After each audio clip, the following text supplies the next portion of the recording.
तो प्रसंग चल रहा है कि एक सतनाम के जाप को अधिकारी इस दास से प्राप्त करके एक भी सांस अपने सुरत और निरत मन और पवन इन चारों पदार्थों को एकत्रित करके लेना है। कबीर साहब कहते माला तो कर में फिरे और जिव्या फिरे मुख माही, मनुआ तो चहूँ दिस फिरे ये तो सुमरण नाही। कबीर साहब कहते हैं कि हाथ में तो माला मणिया घूम रहा है और जीभ मुख में घूम रही है और मन कहीं घूम रहा है, ये सुमरण नहीं होता। कहते हैं सुरत नृत मन पवन पर और सतनाम का वो जाप लगातार चले। सुरत नृत मन और पवन इकट्ठे रखे। जैसे आप सिमरण करते हो सांस के सिमरण सतनाम दिया है, या प्रथम मंत्र भी जाप करते हो उस पर ये ध्यान रखे कि जैसे आप प्रथम मंत्र बोला प्रथम मंत्र का, तो ये सोचा ये किसके विषय में है। 5-4 जो लगातार जो मंत्र करें 5-4 बार ये अभ्यास करें ये किसका है, और उसके बाद बेशक शीघ्र करो लेकिन ये ध्यान रहे मैं बोल क्या रहा हूँ। अब बोलते हो सत सुकृत अवगत कबीर, तो फिर इस क्या बोल रहा हूँ ये शब्द है, इस शब्द के साथ इस चित्त यानी मन को लगाना है और ध्यान रहे कि मैं क्या बोल रहा हूँ, कौन से अक्षर का उच्चारण कर रहा हूँ। तो इसमें स्वरित और नृत अपने आप रहेगी कि किस जाप को कर रहा हूँ। स्वरित नृत मन और पवन। पवन माने वायु, जो श्वास के सिमरण से संबंधित है ये कि इस पर श्वास जब जाप करो तो इसके साथ ये सांस भी ध्यान हो कि मैं बाहर कौन सा छोड़ रहा हूँ अंदर कौन सा ले रहा हूँ और कौन मंत्र का उच्चारण कर रहा हूँ। ये आपकी सुरत और नृत में रहना चाहिए। मैं के बोलू हूँ अपनी सुरती उस पर लाए रखे। सुरती समझो आत्मा के कान हैं और नृत्य जो है आत्मा की आंखें हैं, ऐसा समझ कर दो। अब जैसे सुमन करते हो तो क्या मैं बाहर छोड़ रहा हूँ कौन से मंत्र का उच्चारण अपने आप होता, श्वास से महसूस होता मैं क्या बोल रहा हूँ, उस पर ध्यान रहे अंदर क्या ले रहा हूँ। तो ये सुमन बने आपका ध्यान कहीं और श्वास करें जाओ खेचम खेचा, इससे कोई लाभ नहीं। स्वरत नृत उस पर लगी रहे, मैं क्या बाहर छोड़ रहा हूँ क्या अंदर ले रहा हूँ, या प्रथम मंत्र में किस किस जाप को कर रहा हूँ। जब जल्दी करते हो क्योंकि स्वाभाविक हो जाता है जल्दी करना पड़ता है, तो उसमें ये सोचो मैं बोल के रहा हूँ। पहले तो ये पता हो कि किस किस का जाप है, ये 2-4 बार अभ्यास करके फिर बेसिक केवल शब्द पर ही ध्यान रख सकते हो। के बोल रहा हूँ,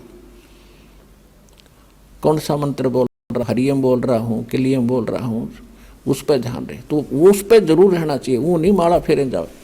तो ऐसे ही इस सतनाम पर बात चल रही है कि सतनाम पालड़े तराजू के एक पलड़े में ऐसे किया हुआ श्वास उश्वास सुरत नृत और मन और श्वास के साथ किया हुआ एक श्वास के सिमरण की ओनली एक मंत्र सांस बाहर छोड़ा और अंदर ले लिया, पूरा हो गया एक मंत्र।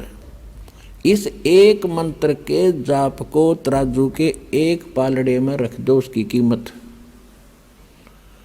और दूसरे पलड़े में 14 लोक, विष्णु का लोक, शिव का लोक और ब्रह्मा जी का लोक, धर्मराज का लोक, नीचे के यताल पताल उतल सारे, और ऊपर के गोलोक और दुर्गा का लोक, ब्रह्मलोक, सपतपुरी, स्वर्ग और नरक। स्वर्ग नरक ये अलग 3 लोक न्यारे हैं, ये स्वर्ग पृथ्वी और पाताल ये लोक अलग हैं 3, इनसे हटकर हैं। तो क्या बताया है कि ये 14 लोक उस महास्वर्ग तक दूसरे पालड़े में रखते सतनाम के श्वास के से तोलने के लिए, और 3 लोक ये पृथ्वी पाताल और स्वर्ग लोक ये तो पासंग रखा है। पासंग क्या होती है आजकल के एजुकेटेड बच्चों को पता नहीं, क्योंकि ये ज्ञान गूढ़ रहस्य है और अपनी लोकल लैंग्वेज में ये एक सूक्ष्म वेद है। तो दास का जन्म ऐसे समय में दिया दाता ने, दास ने दोनों जमानों की लैंग्वेज का ज्ञान हुआ, जिस कारण से इन गूढ़ रहस्यों को आज समझ सका। और इस ग्रंथ को, गरीबदास साहिब जी के ग्रंथ को आज के बालक पढ़ के देख लो, इन्हों का डरते इसमें पता नहीं क्या लिख रखा है, क्योंकि वो भाषा उन्होंने अपने उस समय की भाषा में लिखा। तो उसमें क्या लिखा है, पासिंग किसे कहते हैं। जैसे हमारे यहाँ दास का जन्म किसान परिवार में हुआ, तो हमारे घर पर ये व्यापारी लोग आते थे, कोई चने तो ले जाता था, कोई बाजरा, कोई गेहूँ। तो वो क्या करते थे, जब तोलते समय हमारे पिताजी कहते थे कि भाई लाला जी अपनी तराजू चेक करा पहले। वो देखते थे अगर थोड़े से अनबैलेंस्ड होती, वो सौदा करने आया था, जैसे गेहूं का ढेर पड़ा है और उसी को तोलना था, तो गेहूं ही एक मुट्ठी उठाई उस ढेर में से, और तराजू को एकसार करने के लिए, एररलेस करने के लिए, उसकी त्रुटि निकालने के लिए एक पलड़े में वो थोड़े से गेहूं डाल देता था, 2-4 ग्राम, और जिससे वो डिफेक्ट तराजू का ख़त्म हो जाता था।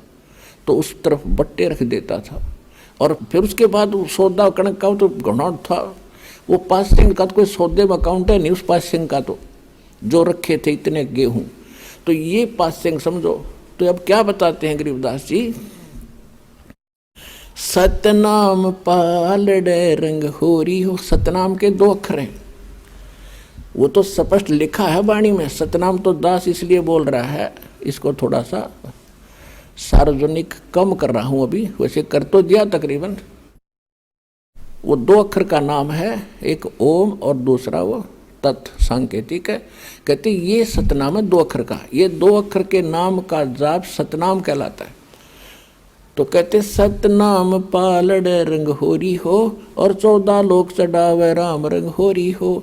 3 लोक पासेंग धरे रंग होरी हो, तो ना तुले तुलाया राम रंग होरी हो। ओए होए, अब एक सिमरन की ओए होए इतनी कीमत है। और परमात्मा खुद अपनी वाणी में बोलते हैं, कबीर कहता हूँ कहीं जात हूँ, और कहूँ बजा के ढोल, श्वास जो खाली जात है ये 3 लोक का मोल।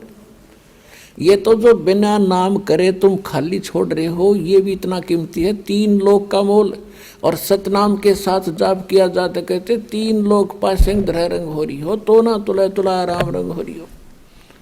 इसकी इतनी कीमत बन जाती है सतनाम के जाप से। और फिर सारनाम, ओए होए, उसका तो कहना है कि आपके ऊपर जो परमात्मा ने रहम किया है, मेट लगा कर दास नहीं बता सकता कितनी